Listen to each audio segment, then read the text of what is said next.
Liberty Nation with Tim Donner. Well, much was made in the 2020 election campaign of President Trump's effort to attract a greater share of the minority vote. He's compiled an admirable record on issues ranging from criminal justice reform to opportunity zones in black communities to permanent funding of historically black colleges. But most of all, black and Hispanic unemployment fell to its lowest level ever. And this was supposed to boost the president's support substantially among minorities. And at least on the surface, it seemed to work because Trump got the greatest share of the minority vote, that's black and brown people, of any GOP presidential candidate in 60 years. But did it hit the target? Did it alter the minority vote enough to give Republicans hope on this front going forward? Joining us to help answer that question is LibertyNation.com socio-political correspondent, our old friend, Jeff Charles. Welcome back, Jeff. Hey, thanks for having me. So, Jeff, we talked about this on more than one occasion leading up to the election and discussed how, if ever the GOP could make a breakthrough among minority communities, it would be this year, since Trump spent more political capital on attracting black and brown voters than any Republican we've ever seen. Would you call the reported result, tainted as it may be, more a breakthrough or more a disappointment? Yeah, I think it's a breakthrough. And you and I, like you said, we've talked about this, and he performed basically the way I expected. I knew he was going to increase his support among Black Americans and amongst Latinos. And the reason why is because he actually put forth the effort. I mean, and there were a lot of times where Trump didn't do himself a lot of favors on race, but despite that, he actually reached out. He had a full team set up to reach out to minority voters to earn their trust. And even with the influence of the media and the Democratic Party, he was able to increase his percentage, which, by the way, the left, if you've noticed, is very upset about that. So this is a breakthrough, and I think that this does two things. It gives the Republican Party a template to follow that they can build upon as far as winning at the local and at the state and in Congress.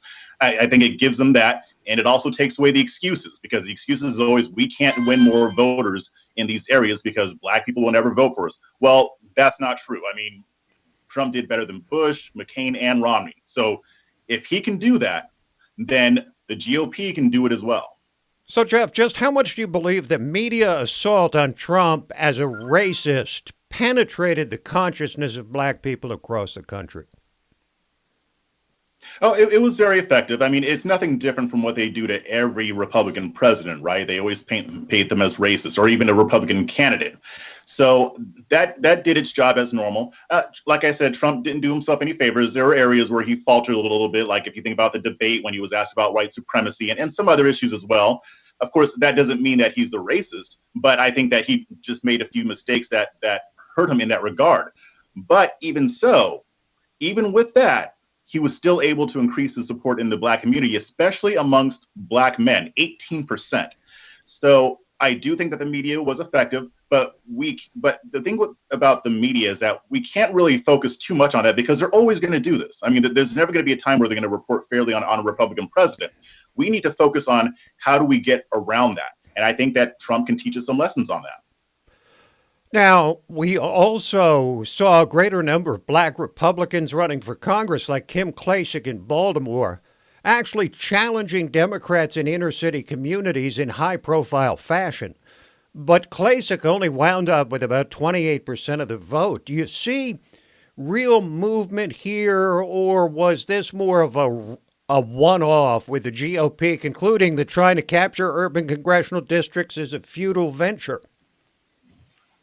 Yeah, so I think that these races were significant. I mean, you also had Shannon Wright running for mayor. I've talked to a couple people running in Baltimore. I talked to a guy who was running for city council, black Republican.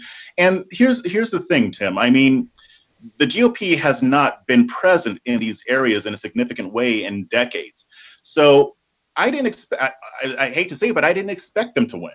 I expected them to make a showing, and then they did. But I always tell my fellow Republicans, my fellow conservatives, this is not a sprint. It's a marathon. It's going to take a while. And to be honest, the people that I've talked to on the ground in Baltimore, the GOP didn't really get involved until later. Now, better late than never, they started getting involved in supporting these candidates, but it needs to be a full court press supporting candidates in cities like Baltimore, Chicago, Los Angeles, DC. And believe it or not, Black voters are open to hearing from Republicans, but they need to get some of that trust back. I mean, the GOP needs to earn some of that trust back, and I think this is the start of it. So I'm pretty positive about this thing going forward. I don't think that at least not rank and file Republicans will give up on pushing the GOP to court Black voters and Hispanic voters, because it's necessary for its survival.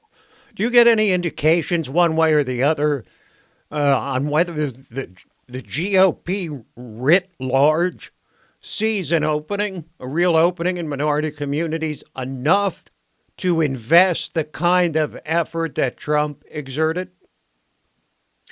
You know, I'm not sure yet. I do think that there is movement in that direction amongst some. I think a lot of Republicans are becoming more open to it. I do think that the establishment is still wanting to go back to business as usual, but I do see an opportunity because there are more and more Republicans that are getting on board with this, and Trump helped with a lot of that. So I think in the future, it is going to be a battle between those who want the status quo and those who actually want the Republican Party to evolve and appeal to more Americans. And in the end, it's going to be the faction that wants more of a bigger tent that is going to win out. Because if it doesn't, then the Republican Party is pretty much gone. If I were to ask every single rank and file Republican voter in this country if they would like to see more Black and Latino voters on our side, 99.9% of them are going to give a resounding yes. Well, I appreciate you laying that one to rest. And Jeff, thanks for joining us again. Appreciate it. Yeah, thanks for having me. Jeff Charles, socio-political correspondent for LibertyNation.com. Stay ahead of the curve with LibertyNation.com. With one click, Liberty Nation delivers tomorrow's news. And remember, liberty. Today. All the time and everywhere. With LNTV's hot topics and analysis. You're looking at people just rising up. Liberty Nation Radio, The Uprising and Rabbit Hole podcasts, and dozens of insightful original articles. And now, you can keep your kids ahead of the curve with LNGenZ.com. LN Gen Z brings a free-thinking education right into your home for students of every grade level with articles, videos, worksheets, and ready-to-go curricula.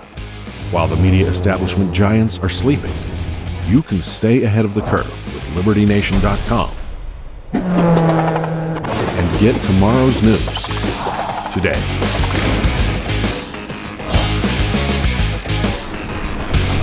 Liberty Nation and LNGenZ.com.